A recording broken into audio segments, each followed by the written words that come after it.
La place Jean-Bayol de Porto-Novo, encore appelée la place Tofa Ier, n'est plus digne des considérations. Elle perd de jour en jour son image et déshonore la capitale administrative du Bénin. Situé à l'entrée de la ville, ce monument commence sa descente aux enfers. Les peintures de la statue du roi Tofa Ier est en pleine dégradation. Les gazons ont laissé place aux herbes sauvages de toute nature. Les ordures et autres déchets dictent également leurs lois. De tous ces constats, quelques citoyens de la ville rencontrés sur les lieux se prononcent. Ce que moi j'ai remarqué dans cet après-midi-là, je n'ai pas aimé.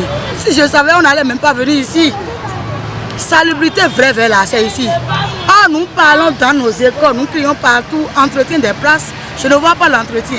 Et je vais demander, est-ce que nous avons des autorités à Porto-Novo? Je ne sais pas. La place là, c'est dégueulasse. Je ne peux pas admettre ça qu'une place publique qui est au milieu d'une ville soit sale comme ça. Je fais appel à notre maire de venir constater, d'envoyer ses agents.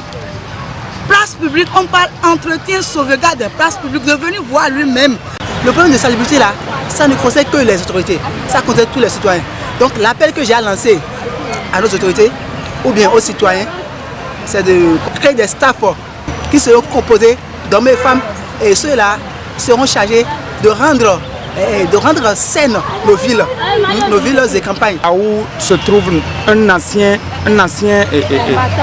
combattant, un ancien roi de notre pays, et pas le moindre, le roi Tofa.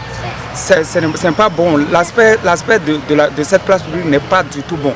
L'appel que moi je lance aux autorités, c'est de faire tout possible de recruter quelqu'un qui va s'occuper de la salubrité dans cette place publique. Et je lance également un appel à tous les citoyens qui viennent se reposer ici, de faire un bon usage de la place, afin de ne pas laisser des débris de sachets ici. Rappelons que la ville a 3 dénominations, Porto-Novo, Rogbonu, Adjaché, abrite les plus grandes institutions du Bénin. Au nom de celles-ci, nous avons l'Assemblée nationale, la Haute Cour de justice et la Cour suprême. Les habitants de la ville capitale souhaitent la rénovation de cette place historique afin que Porto-Novo retrouve son honneur et puisse être cité parmi les villes propres du Bénin.